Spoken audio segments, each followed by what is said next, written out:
All right, let's talk about something that's probably driven you a little crazy in math class. Staring at a huge polynomial and having absolutely no idea where to even start. It feels like you're just supposed to, guess the answers? Well, today we're going to talk about a tool that takes all that guesswork out of the equation. It's called the Rational Zero Theorem, and it's basically a hit list for solving these things. So, here's how we're going to break it down. We'll start with what I call the guessing game and why it's such a bad strategy. Then, we'll get into the secret sauce, the P over Q rule. After that, I'll give you a search and destroy strategy you can use every time. We'll even solve a polynomial together step by step. And finally, we'll touch on why this isn't just for your homework. Okay, so let's set the scene. You get a problem, a polynomial, and the goal is simple. Find the zeros. You know, the x values that make the whole thing equal 0. Easy enough, right? But the question is, where in the world do you even begin looking? I mean, look at this thing. Should you try one? Maybe -1? How about a fraction, like a half? Or just a totally random number like 100? Without some kind of system, the list of numbers you could possibly test is, well, it's literally infinite. And that's really the heart of the problem, isn't it? When you have an infinite number of things to check, guessing is like trying to find one specific grain of sand on a massive beach. It's just not going to work. There has to be a better way, and, thankfully, there is. And that better way is the Rational Zero Theorem. This thing is so cool because it takes that infinite beach of possibilities and shrinks it down to a small, totally manageable list of suspects. A hit list, if you will. So here's the big idea. The theorem basically makes a promise. It says that if your polynomial has a rational root, a nice clean number like 2 or -1/3, that root absolutely has to be on a special list that we can generate ourselves.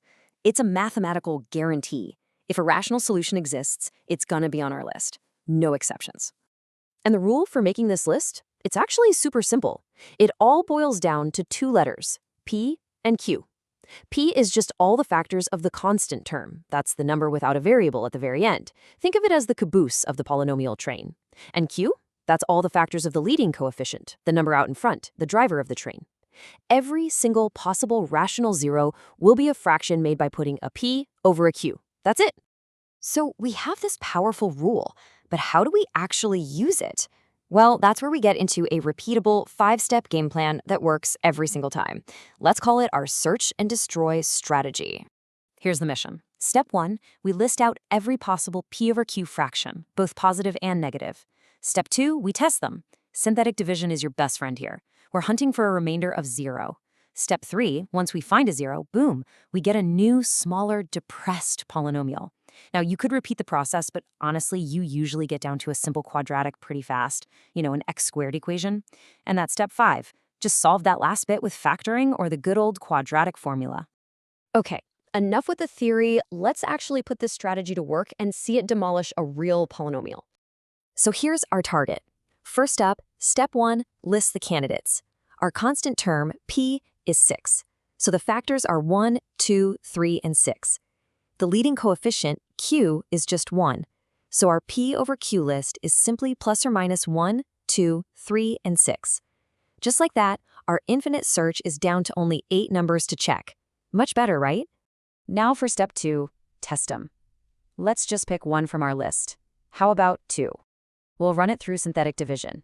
So we write down the coefficients, 1, -4, 1, and 6. Okay, bring down the first one. Now multiply by our test number, 2, and that gives us 2. Add the column, -4 plus 2 is -2. Multiply by 2 again, that's -4. Add the column, we get -3. One last time, multiply by 2 to get -6, and add.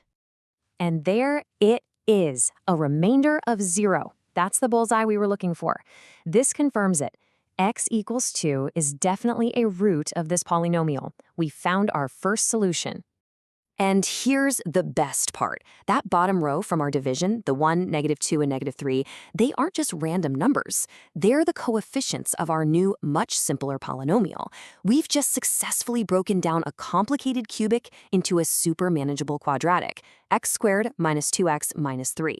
From here, this is the easy part. We can just factor this thing. What two numbers multiply to -3 and add to -2?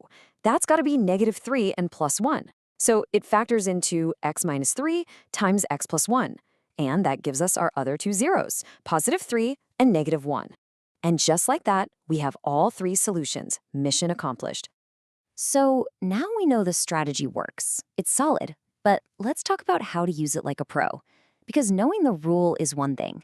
Knowing how to avoid the common mistakes and seeing where it actually shows up in the real world, that's another level. Okay, here are two classic traps people fall into all the time. First, mixing up P and Q. Just remember that P comes from the constant term at the end. Here's a little trick. Think constants keep their promises, P for promises. The second mistake, and this one is huge, is forgetting the plus or minus sign. If you only test the positive numbers, you could literally miss half of the correct answers. Don't do that. And if you're still wondering, when am I ever going to use this stuff? Well, here you go. If you're an audio engineer designing a speaker box, you have to find its resonant frequencies to make sure it doesn't buzz and vibrate in weird ways. To do that, you solve something called a characteristic equation, which is, you guessed it, often a high-degree polynomial. Finding those roots is absolutely critical to making a good speaker.